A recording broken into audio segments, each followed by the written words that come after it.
tu consegues. Pronto. Isso é um manifesto.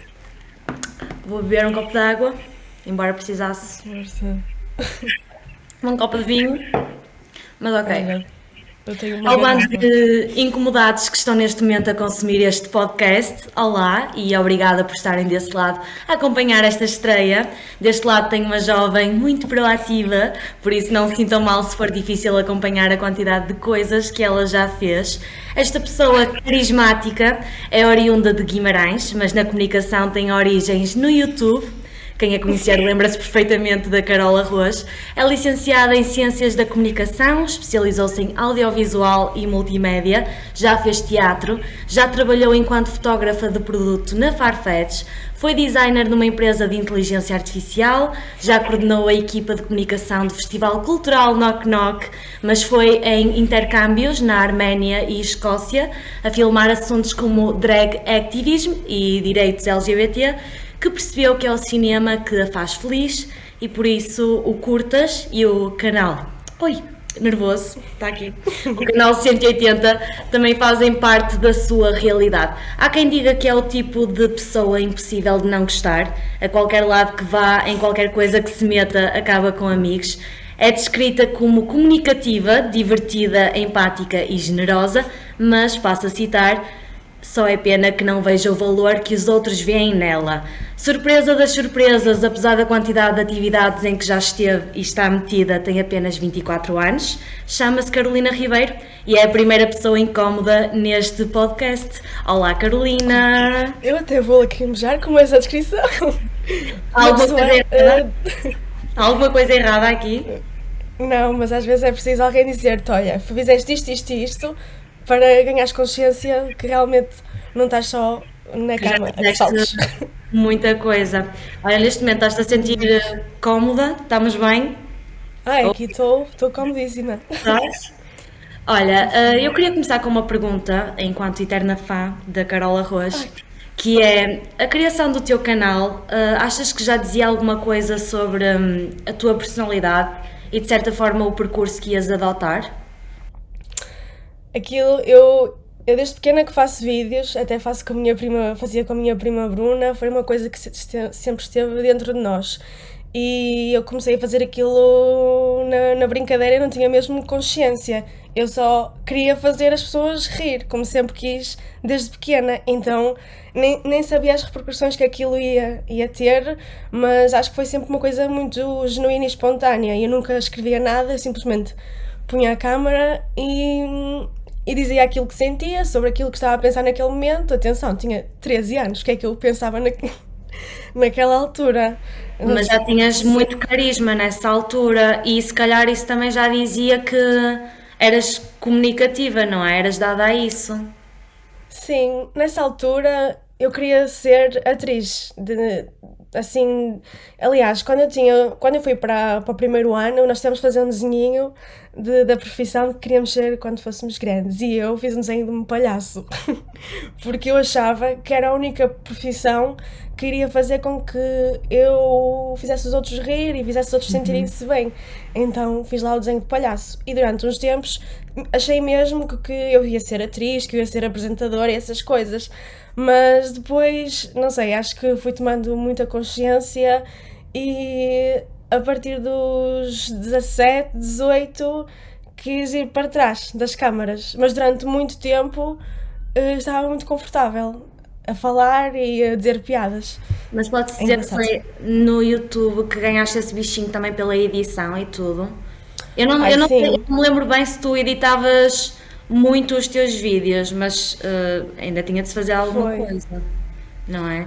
Sim, muito. Eu primeiro fazia naqueles programas do Movie Maker e que vem assim no computador, não é? Mas no início era só eu falar, mas depois já queria construir histórias e fazer coisas diferentes, edições diferentes. Eu lembro-me de fazer com a Bruna, a minha prima, uma curta muito amadora de terror, em que nós fazíamos ali uns cortes todos engraçados e depois ela aparecia assim de uma forma assustadora. Por isso sim, não só era a forma de eu me expressar, mas era a forma de eu explorar todas estas técnicas de edição e de contar histórias. assim de uma forma amadora. E o teatro, tu quando é que começaste a fazer teatro? Olha, foi. Eu acho que estava para aí no 8º ano, no Vila Flor, e foi mesmo das experiências mais incríveis que eu tive. Eu tive esses 2 anos, 7º e 8º ano, que nós até tivemos uma. Fomos até Lisboa apresentar a peça e acho que foi a primeira vez que eu saí de Guimarães, assim para ir para Lisboa.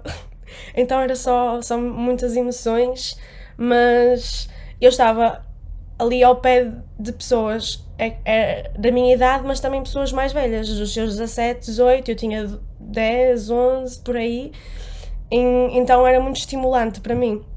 E, aliás, éramos 2 turmas, e na outra turma estava a Carolina Amaral, que é uma atriz conhecida, Sim, e eu sim. lembro-me sempre de olhar para ela e pensar, ai meu Deus, olha esta jovem é tão boa naquilo que faz. E hoje em dia é mesmo boa naquilo que faz.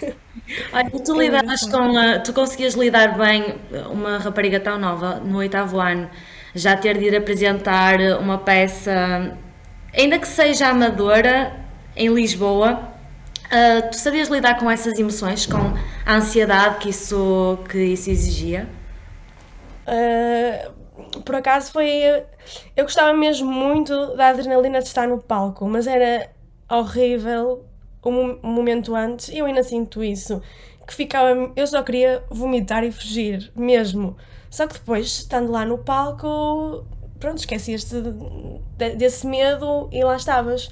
Mas os momentos antes era muito horrível, mesmo, um sofrimento. E não, hoje em apresentações e em coisas desse género, a apresentação da minha tese, eu estava a falecer por dentro. Eu Mas depois percebo. parece que liga um chip e que vou para fora de mim e nem tenho consciência daquilo que estou a fazer, que estou a falar, e acabo e estou assim meia, sei lá, Mas drenada. é mesmo engraçado porque, apesar pronto, de teres essa sensação para começar as coisas, tu não deixas de te meter em tudo e mais alguma coisa.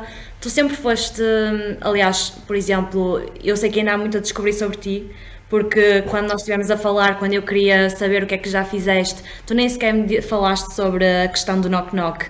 Eu é que me Pois lembro não. porque estive lá contigo, então acredito que ainda haja mesmo muita coisa que já tenhas feito e que nós não saibamos. E o que é que te leva a meter-te em tanta coisa? O que é que te estimula? Pois, eu acho que por um lado sou muito curiosa e sei lá, não gosto de estar estagnada, isso faz-me sentir mesmo triste que estou estagnada e que vou ficar ali para sempre, sem conhecer coisas novas, pessoas novas.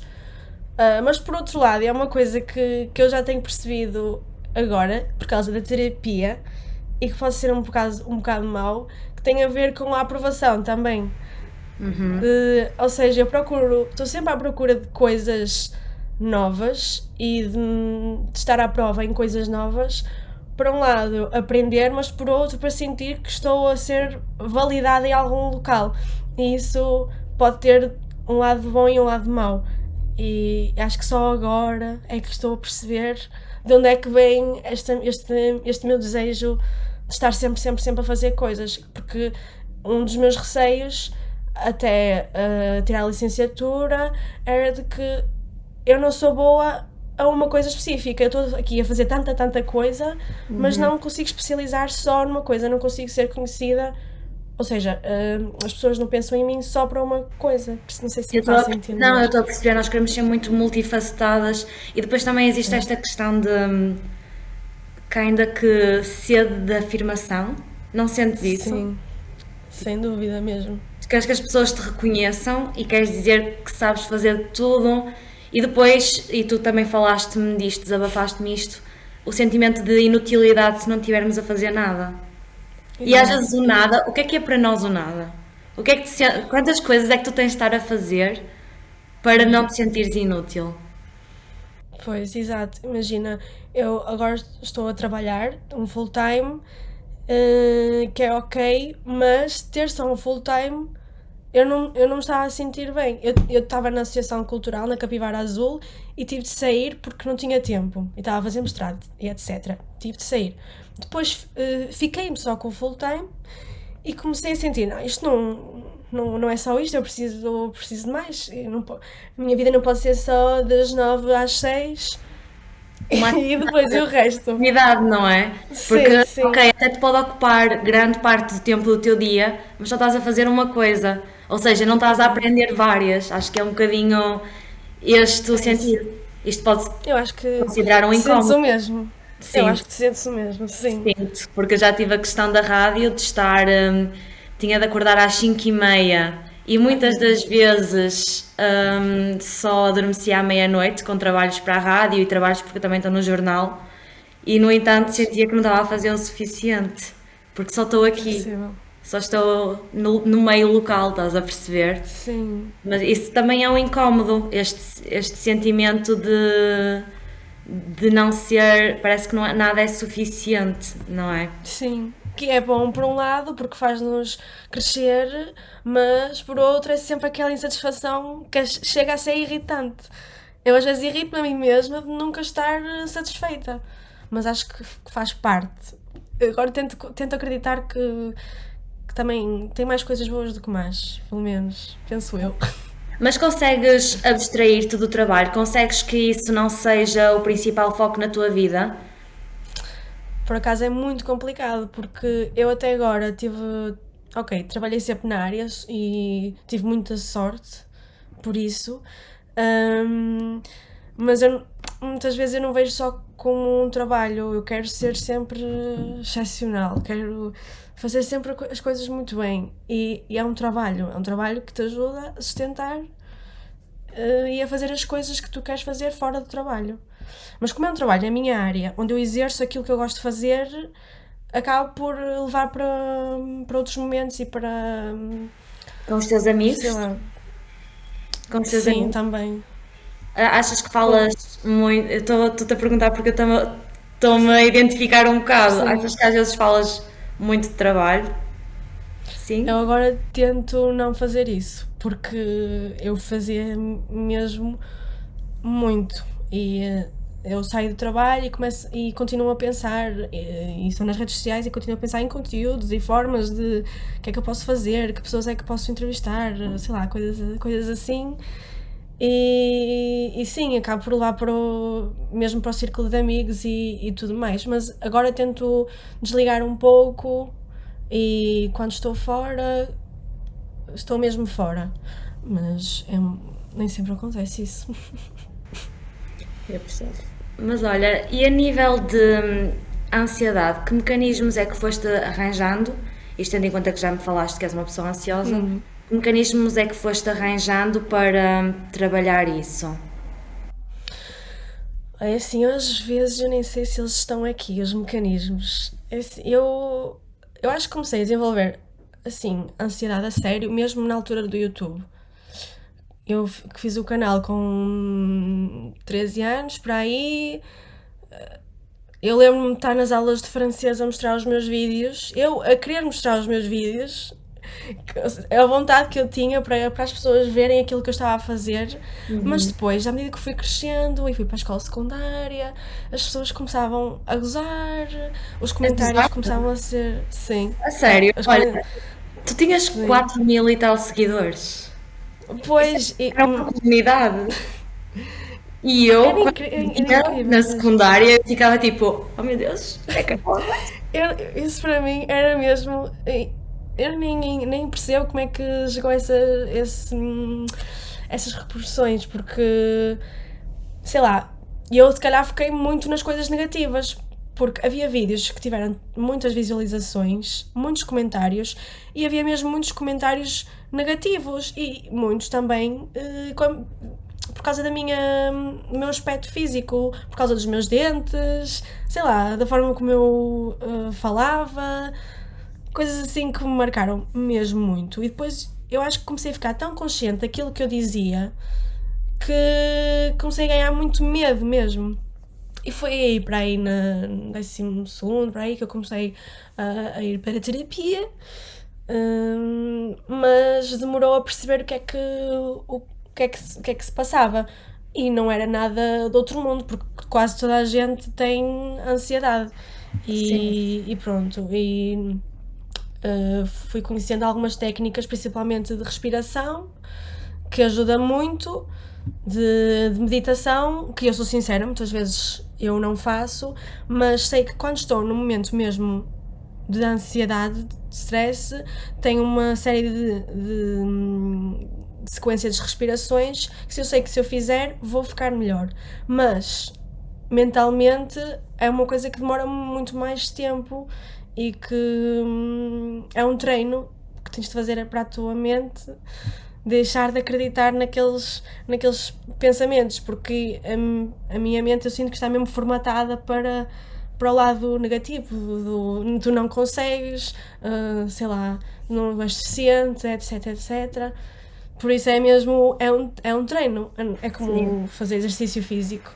Mas é uma boa antítese, porque apesar disso, tu não te deixas bloquear, porque continuas a fazer as tuas coisas, mas já houve momentos em que a tua ansiedade te impediu de fazer coisas. Sim, por exemplo, eu acho que na pandemia foi péssimo. Acho que aí foi o momento em que eu que fiquei mais em baixo. Acho que toda a gente passou por isso. Senti-me mesmo stuck, né, no momento e não sei, mesmo agora, se calhar eu sinto que estou um pouco bloqueada ainda. Porque eu acho que nos anos anteriores eu conseguia combater muito bem essa minha vontade de fazer, e o medo. Hoje em dia já é mais complicado porque sou adulta e tenho responsabilidades. Então é ainda mais complicado, eu acho. Para Mas é uma gerir. luta. Sim. Sim, E pronto, estamos a falar de incómodos e a par de sim. incómodos, tu filmaste o documentário, foi documentário ou foi curta, de drag activism? Sim, foi um documentário reportagem. Aquilo eu decidi levar a minha câmera e filmar o que estava a acontecer, Foi porque iniciativa foi tua, mesmo. não? Sim, sim. Era só. A ideia era só ir aprender sobre drag activism e como é que eu podia transformar-me numa drag e toda a cultura por trás, mas sei lá, eu decidi levar a minha câmera. A primeira era para fotografar e depois decidi filmar tudo o que estava a acontecer e fiz aquele pequeno vídeo que acho que é mais como uma recordação, mais para o grupo que se fez lá, que foi um grupo que ainda hoje nós falamos e não sei, foi uma experiência mesmo muito bonita. Também acho que foi o meu primeiro intercâmbio, assim, fora. E sobre uma questão tão sensível, nós estávamos pessoas de várias partes do mundo, portugueses, espanhóis, italianos, gregos, eslovenos, sim. E algumas culturas, por exemplo, a cultura italiana é muito religiosa e não vê muito bem esta, estes movimentos. Então era engraçado perceber em que ponto é que estávamos todos. O carinho de todos, apesar do desconhecimento, havia um carinho muito grande e não sei, foi mesmo bonito. E eu só queria gravar aquilo tudo e poder mostrar às minhas pessoas, aos meus amigos, sei lá, a quem me segue, porque sei lá, são coisas assim que Foi me uma boa movem, eu acho. experiência. Mas o facto Sim, de tu estás muito ligada a esse tipo de movimentos, por exemplo, até tens as danças Vogue, não é? sim. Mas tu não encontras aí algum incómodo porque tu gostas desse movimento e tentas também lutar pelos direitos dele e depois tens essas barreiras das mentalidades das pessoas. Sim, aliás, até eu própria crio por vezes uma barreira, porque eu sou uma aliada e muitas vezes eu tenho receio de estar a mais e de estar num lugar aonde não pertenço. mas até hoje eu nunca me senti de parte. Sempre me abraçaram, sempre me quiseram explicar a história e os motivos de cada um, mas há sempre aquele bichinho de será que estás bem aqui? Será que fazes parte? Não estarás a ser simplesmente uma straight white girl trying to fit? Não sei se eu faço entender, Sim. mas, mas até agora foi mesmo positivo. E tu estás E mesmo a aprendo cuidar. mesmo Isso muito. sinto que é genuíno, porque tu, tanto nessa questão do documentário, também não só foi drag activism, como foi também um sobre direitos LGBT, não é? E sinto que estás muito sempre por dentro. Eu lembro-me no Knock Knock termos tido aquela dinâmica com também aqueles jovens, que eu não sei que termo aplicar sequer, o que é que eles eram, mas tipo, Às sinto que estás vezes, muito ligada a essa cultura e eu acho mesmo muito sim. positivo. Eu às vezes tento perceber porquê, mas eu acho que é a minha admiração por ver pessoas que sempre foram julgadas e colocadas num lugar de preconceito e vê-las a superar e não sei, dá-me.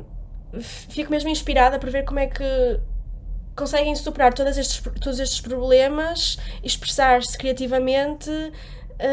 Não sei explicar muito bem, mas eu acho que é isso. Acho que é essa admiração e talvez me identifique e pense, eu também quero chegar àquele ponto de me libertar de Eu todos estes percebo. preconceitos e Sim, sim, e que a sociedade, whatever, nos coloca. Claro que estamos em pontos muito distintos, mas de certa forma, intimamente, acho que é isso, é a admiração pela liberdade de expressão. Acho que é acima de tudo sim, isso mesmo.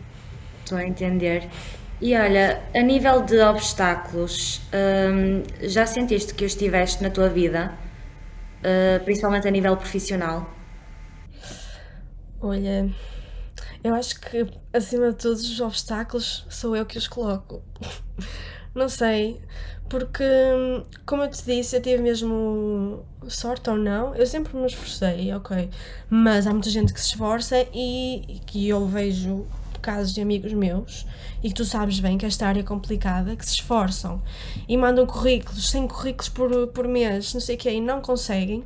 E eu às vezes sinto-me privilegiada por ter conseguido logo um primeiro emprego na área, mas lá está, há sempre alguma coisa no trabalho que faz com que eu esteja sempre à procura de outra coisa. Não Achas que sei, sei nós, lá. na nossa pele, nunca valorizamos o que estamos a fazer? Achas que é isso? Porque, por exemplo, eu também estava na rádio e, por muito grata que esteja pela experiência e por muito que tenha sido bom, é tal coisa de sentir que, pois, mas eu só estou aqui. Outros estão a fazer É, coisas melhores. No entanto, eu via pessoas a querer também estar no meu lugar e a valorizar muito o meu é. lugar. Eu acho que também que é por nós sermos. Eu acho que nós crescermos com as redes sociais acaba por fazer com que nos estejamos sempre a comparar. Eu acho que isso é um ponto assente em muita gente da nossa geração e estar constantemente a ver o que é que o vizinho está a fazer, ou nem tem de ser o vizinho, uma pessoa que tu admiras, faz com que tu te sintas sempre insuficiente no lugar onde estás. Eu acho que às vezes é mesmo triste, mas acaba por ser isso. De olhas para aquela pessoa e que está a fazer um filme, está a realizar, isto estás só a fazer anotação. Não sei, eu estou a falar do meu caso nesta área de cinema que é tão complicada e tão hierárquica que só agora é que eu estou a compreender como é que funciona. Mas. E por vezes eu falo com essas pessoas que eu considero que estão num ponto acima e elas dizem-me: Carolina, só tens de fazer. Nós somos iguais, nós simplesmente fazemos. E eu penso: ok, se é assim, então vou tentar. Mas Mas nem sempre. tu estás no canal 180, não é? O que é que tu fazes no canal 180? Olho um pouco de tudo. Faço, acima de tudo, edição de vídeo. De, nós, o canal 180 é uma produtora audiovisual barra plataforma editorial, então nós temos algum trabalho comercial para marcas de comunicação institucional e depois o trabalho que é feito para a televisão e para as redes e plataformas online. E eu acabo por fazer muita edição, já não filmo assim tanto, por acaso, é muito à base de edição e de criação de conteúdos para redes, gestão de redes, escrever, assim, um pouco de tudo. Mas o que eu gosto mesmo é de filmar e editar, na verdade. Então sentes que estás longe de fazer aquilo que realmente queres? Apesar de eu estar satisfeita, né? Quer ver? Sinto que sim, que queria chegar mais longe. É sempre aquele bichinho tipo, a quem me ter ir para a Netflix? Por que não? Porque que... Vou para a Espanha. Vou trabalhar numa rodagem da HBO, sei lá. Mas é tão complicado e se calhar nem ia gostar, sei lá. Ai, Mas é é sempre isso. difícil não gostares porque aquilo tem demasiadas dinâmicas e ias fazer um pouco de tudo, não é? Sim. Acho eu não percebo muito de cinema. Não sei se tens de te especializar numa única coisa. É um bocadinho assim, ou seja, tu podes especializar-te em várias coisas, mas o que me foi dito várias vezes é que se tu fizeres várias funções na área do cinema, as pessoas esquecem-se daquilo que és boa. Então, se eles estiverem a fazer se alguém estiver a fazer uma produção e não saber aquilo que tu és melhor, não te vai chamar. Se tu fizeres assistência de realização ou produção em várias rodagens, ou seja, a mesma função, as pessoas sabem que é isso que É tu boa naquilo. fazes. E tu querias te Sim. especializar em quê? Pois, essa é a minha questão, porque eu gosto de tanta coisa neste ramo que não sei muito bem, mas como eu sempre gostei muito de fotografia e de filmar, eu sinto que talvez ou direção de fotografia ou montagem, mas lá está, parece-me um mundo tão distante, mesmo estando na área, parece-me tão distante e tão para os grandes, estás a ver? Só para os maiores, que eu fico assim um bocado. E é muito precário em Portugal. Sim, Mesmo. isso sabemos dessa realidade. Mas achas que os grandes, os que tu vês já a conseguir fazer as suas coisas, tu conheces a biografia deles, tu sabes como é que eles alcançaram aquilo? Tu achas que no cinema as coisas conseguem-se mais por cunha ou realmente é por mérito? Depende. Em Portugal, atenção que eu ainda estou só a aprender, mas em Portugal é muito por pessoas que realmente se especializaram e estudaram cinema, acho que atualmente, e que vieram de escolas com nome. Mas eu não quero estar a errar, mas assim, eu acho que é o que eu tenho visto mais, pessoas que vieram da Escola de Cinema de Lisboa, pessoas que vieram de som e imagem, que sempre fizeram realização desde que lá chegaram, mas também claro que não sei se é por cunha, mas por conhecimentos, porque o cinema aqui em Portugal é a base de conhecimento e como somos tão poucos, acaba por ser dessa forma. E no Porto ainda mais, porque é um nicho. Em Lisboa é outra dimensão. Claro que também tem a publicidade, mas a nível académico percebo que é vir de uma boa escola. Não é exceção. Claro que há sim dos grandes realizadores da história, muitos deles nem sequer estudaram. Mas hoje em dia, como a competição é tanta, eu acho que é muito por isso, da escola de onde tu vens, de quem te orienta, os professores que tu tens, os contactos que tu fazes, é muito isso. Mas sabes de alguém que tenha estado onde tu estás e agora está num patamar mesmo bom? Pois, não sei bem, Conheces? assim, conheço alguns realizadores que estudaram onde eu estudei e que eu acho que estão a começar-se a estabelecer, que estão a fazer as suas produtoras e que isso é mesmo muito bom. Há o Ricardo Leite, que estudou lá na ESMAD para aí há 4 anos, por aí, e acho que ele é daqui do Norte e fez a sua produtora. Ele faz os videoclipes da Cláudia Pascoal, e de outros. Não sei se fez também do Nakarato, Tiago Nakarato, acho que é esse o nome. Por exemplo, é um caso que lembrei-me assim, especificamente, que eu acho que é um patamar que é admirável, claro, e reconheço esse percurso de que estudou, fez o seu caminho e agora está a criar outro caminho, a fazer a sua produtora, e não é fácil, e admiro mesmo muito quem faz isso, principalmente aqui no Norte. E depois é importante também teres pessoas com quem te identifiques, não é? Para também ganhares mais motivação para aquilo que estás a fazer. Sim. Por isso é que eu estava a perguntar se conhecias casos que tivessem estado no teu lugar. Olha, a tua perspectiva de vida também tem muito a ver com a aprendizagem contínua, como tu já disseste aqui, de nunca deixar de aprender coisas. Mas achas que algum dia isso vai parar e vais achar, ok, já alcancei aquilo que tinha a alcançar, já estou bem por aqui? Eu acho que não. E vejo isto pelo caso da minha mãe, que eu acho que é uma pessoa muito mais interessante, se calhar te deves trazer aqui, que é o exemplo perfeito de uma pessoa incómoda, mesmo.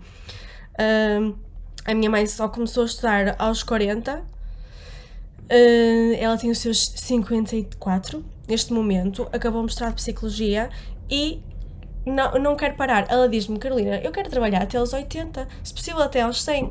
E eu vejo, ok, consigo perceber, uma pessoa nunca vai ficar. Ok, que ela começou mais tarde, mas é lindo. Eu acho que é a minha maior inspiração. Posso ter a minha insatisfação que me faz querer aprender, mas um facto que me faz também ter esta vontade é o caso da minha mãe, de exemplo de pessoa sobrenatural. Ela Que começou, eu nunca vi. estudou psicologia, não é? É psicóloga. Sim, enfim, ela tem uma história muito engraçada. Ela começou a fazer costura muito jovem, aliás, ela aprendeu sozinha. Ela tinha, acho que tu também tens família, acho que a família aqui, as famílias do Vale do Ave, as nossas mães, as nossas avós, todas estavam ali ligadas à costura, ligadas às fábricas. Então a minha mãe aprendeu um bocadinho de costura com as minhas tias, mas decidiu aprender o resto com ela. Então ela pegava nas peças, desfazia as peças e aprendia a fazer tudo sozinha. E então começou a fazer costura para os vizinhos e para as pessoas dos arredores durante anos e anos. E houve um momento, que foi por acaso quando o meu avô faleceu, em que ela pensou: o que é que eu estou aqui a fazer? Não é isto que eu quero da minha vida, não é isto que me faz feliz. E era engraçado porque as pessoas que iam lá à Rosa, costureira, iam para fazer os seus arranjos, mas também iam para desabafar e para ouvir o que é que a minha mãe tinha para dizer sobre os seus problemas. Então a minha mãe foi percebendo que era isso que lhe fazia bem, ouvir e ajudar.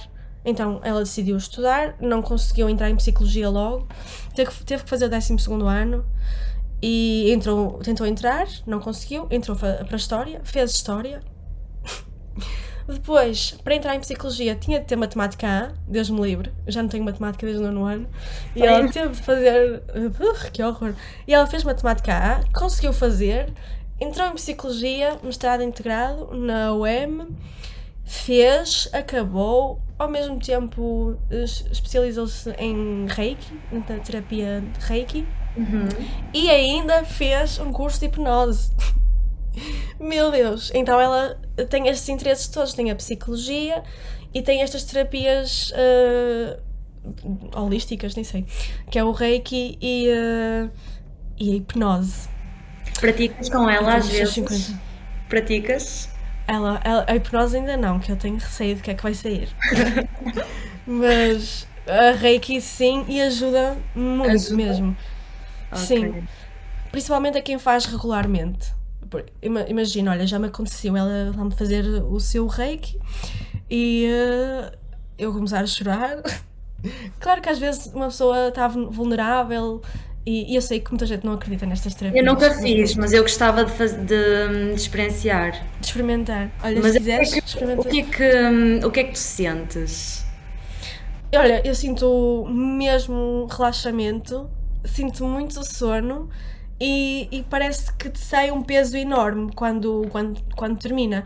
Mas também houve momentos, esse que eu estava a dizer, que comecei a chorar do nada. Não sei o que é que, Não o que sei é o que que é. me Uma deu. limpeza? É uma limpeza da alma ou algo Sim, assim? é dos chakras, supostamente. Ela faz ali a transmissão de energias, retira as tuas más energias, que eu acho que é assim, que eu não percebo muito bem, e depois ela às vezes pode consumir essas más energias e ela depois fica assim um bocado tonta. Tonta não é tonta, fica assim um bocado mal disposta. Mas sim, é tipo restabelecer os chakras. E é Sim, engraçado. ok. Por acaso, é. Eu estou a imaginar-la a consumir Exato. as tuas más Consumir energias. as más energias. Consumir as más energias. Exato. Ok, vamos recompor. Carolina, o que é que te falta fazer? Ai meu Deus. Tu claramente és daquela Olha, que quem sai aos seus não degenera, ainda sentes que tens muito que fazer. O que é que te falta fazer? como o meu pai diria, não sou de Genebra. Sei lá. Eu acho que acima de tudo é aprender a estar bem comigo, apesar destas vontades todas, estar bem comigo, estar saudável e tanta coisa que eu quero fazer. Quero viajar até dizer chega. Até dizer entre aspas. Pronto, quero viajar muito, quero conhecer muitas pessoas, quero, sei lá, experimentar coisas, quero tirar muitas fotografias, quero fazer muitos vídeos. Não sei, quero contar histórias, quero contar a história da minha mãe. Mas queres De contar uma forma. a nível de documentário ou reportagem documental? Sim? Ou ficção ainda, isto, não sei se irá acontecer, mas é uma coisa que eu penso há muito tempo em ter uma história tão interessante e lá em casa com a minha mãe e com o meu irmão e eu tenho que contar isto de alguma forma. Pode ser daqui a 10 anos, pode ser daqui a 20 anos, mas quero muito contar isto de alguma forma para motivar toda a gente e quem possa ter problemas de saúde mental, que às vezes se sinta incompreendido, que se sinta de parte. Acho que esta história da minha mãe e do meu irmão possa mesmo ajudar. Não sei.